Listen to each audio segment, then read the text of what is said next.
Su reputación se forja gracias a los resultados de sus graduados. Conozcamos esos resultados a través de un recién graduado de NJIT, Ricky. Mientras estuvo aquí, hizo pasantías en empresas de prestigio como Apple y Google, y ahora tiene un trabajo increíble justo en los alrededores de NJIT. Pero dejaré que Ricky te lo cuente. Ricky, adelante.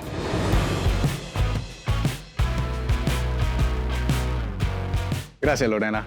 Hola, es un placer conocerte. Cuando yo era niño, yo no sabía si yo quería ir a una universidad. Te cuento que ninguno de mis padres obtuvo un título. Entonces, ¿por qué iría yo? Pero un día, durante mi último año de secundaria, decidí ir a una feria universitaria y ese día descubrí a NJIT. En ese evento, también descubrí el Educational Opportunity Program de NJIT, mejor conocido aquí como EOP. Aprendí que este programa ayuda específicamente a estudiantes de primera generación y otros a tener una ventaja inicial hacia su éxito universitario. Conocí a más de 100 alumnos igualitos como yo, los primeros en sus familias en ir a la universidad. También descubrí grupos académicos, grupos profesionales y también la oportunidad para hacer investigaciones académicas. Lo más importante que obtuve de esa experiencia fueron los amigos que hice. Y cuando comenzó el semestre, ya tenía 100 amistades a quienes podía pedirles apoyo en mi primer año. Durante mi segundo año, hice un avance en mi carrera universitaria. Dediqué mi verano a hacer una investigación académica sobre el coronavirus usando información extraída de Twitter.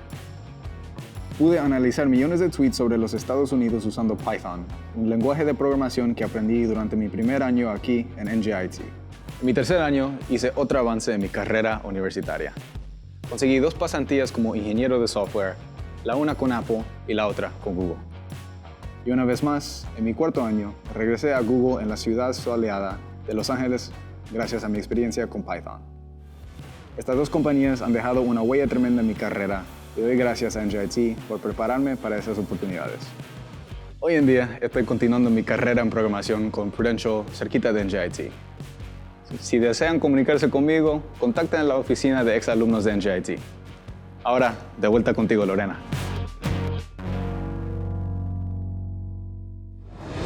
Ricky, tu historia es inspiradora. Contar con una red de estudiantes con antecedentes similares te dio la oportunidad de triunfar aquí en NJIT y la aprovechaste al máximo. Y pasar de una pasantía con Google en Los Ángeles a conseguir un puesto a tiempo completo aquí en Prudential es un trayecto increíble. Gracias de nuevo, Ricky.